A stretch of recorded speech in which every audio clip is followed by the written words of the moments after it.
It's crossings like these which Home Secretary Priti Patel and the French Interior Minister Gérald Darmanin are determined to prevent after agreeing to tackle the issue in a joint effort. Joining us now is former head of the UK Border Force, Tony Smith, who says if we allow all the immigrants that are coming across the Channel into the country, then we're just encouraging more to try to enter. And Interim Chief Executive of the Joint Council for the Welfare of Immigrants, Minnie Rahman, who thinks the UK needs to step up, and she says let more migrants in. Good morning. Let's start with Tony. What is your kind of reaction to what we've been reporting today from the Channel? Is this a typical day? And what should the authorities be doing to try to stem the flow of migrants in such flimsy craft coming over from France to the UK? Yes, good morning, Ed. And you're right, it is very dangerous waters we're talking about here. And as your pictures show, people are putting their lives at risk, aren't they? Every day. This has been going on for some time now. I left the Border Force in 2013. It wasn't an issue, Ed. In my day, people were coming in the backs of lorries. But increasingly now we're seeing more and more numbers taking this dangerous route. And the real problem is that this is international organised crime. There are human smuggling gangs operating in Calais and beyond, moving people towards the UK Channel and putting people in unseaworthy vessels. And frankly, Ed, they care nothing for human life. They only care about the money. And I think we have a joint duty with our colleagues in France to put the smuggling gangs out of business, to stop the boats and to save lives. The government seems to be torn between talking tough and saying we're going to push them back and the French aren't cooperating, and then saying we need to cooperate and to have talks and there's money from the UK going to France to help them with their border efforts. What is the solution here? Is it just about policing and repelling, or is it actually about a common plan which has got to involve us working with the French rather than just criticising them?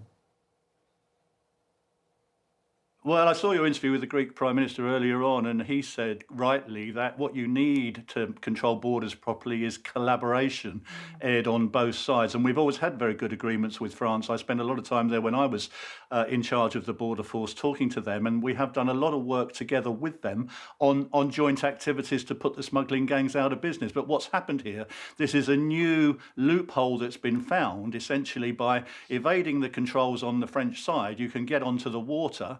The difficulty we have is that the French position on interdiction on the high seas is different to ours. They are not prepared to intercept vessels on the high seas.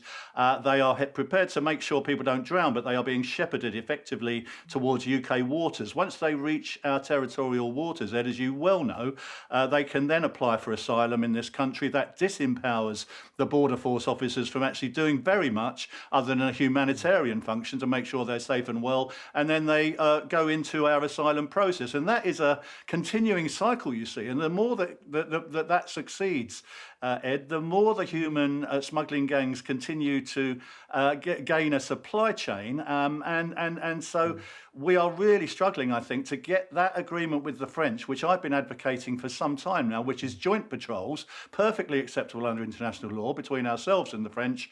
And when you're picked up, you'll be taken back instantly whence you came. France and UK are both safe third countries. There's no fear of persecution in France. They've got their own asylum system, their own human rights system.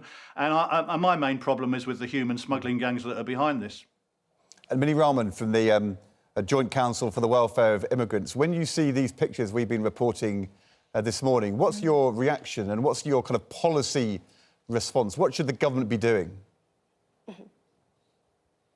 I'm extremely concerned when I see these images. I think it's fair to say that no one wants these dangerous crossings to occur, especially not someone like me who sees people every single day who've had to make that journey to join their family and friends in the UK and to start rebuilding their lives. Now, I do not think that the British government is doing enough. I absolutely agree that we need international cooperation with the French authorities, but that does not look like abdicating responsibility and expecting the French to take on all of the people who do have a right to have their claims heard in the UK.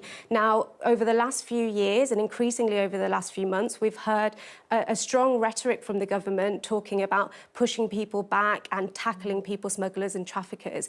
Now, the only way that you can do that and the only way that you can break that business model is to ensure that there is no reliance on these kind of criminal gangs. And the only way to do that is to ensure that there are safe ways for people to travel to the UK and have their claims heard. Okay, now, that Minnie, could look like providing things like humanitarian visas. OK, I'm only interrupting because the Minister for Security and Borders is standing by and we need to get to him in just a moment. But I just want to ask you about when you say people have to make this journey, Tony Smith's point is that France is a safe place. They're not fleeing persecution in France. So why do they have to make the journey from France over to the UK? So there are a lot of people at the French border who have a relationship with the UK. So whether that is that they're trying to join family and friends, sometimes they are unaccompanied children with family members here. They could speak the language. They may be able to build their lives here. You know, safety is far more than just the land that you are standing on. It is about the ability to work. It is about the ability to be in touch with your community. And it is about the ability to kind of move forward with your life. So I think that, you know, I don't have the place to judge what those asylum claims look like. The problem is that you have to be on British soil before you can make an asylum claim in the UK. So we should be allowing a system where people can travel safely to the UK, have their claims heard and be processed safely rather than being left at the whim of people smugglers and traffickers and exploited at the French border. Thank you to Minnie Rahman and to Tony Smith, former head of the UK Border Force.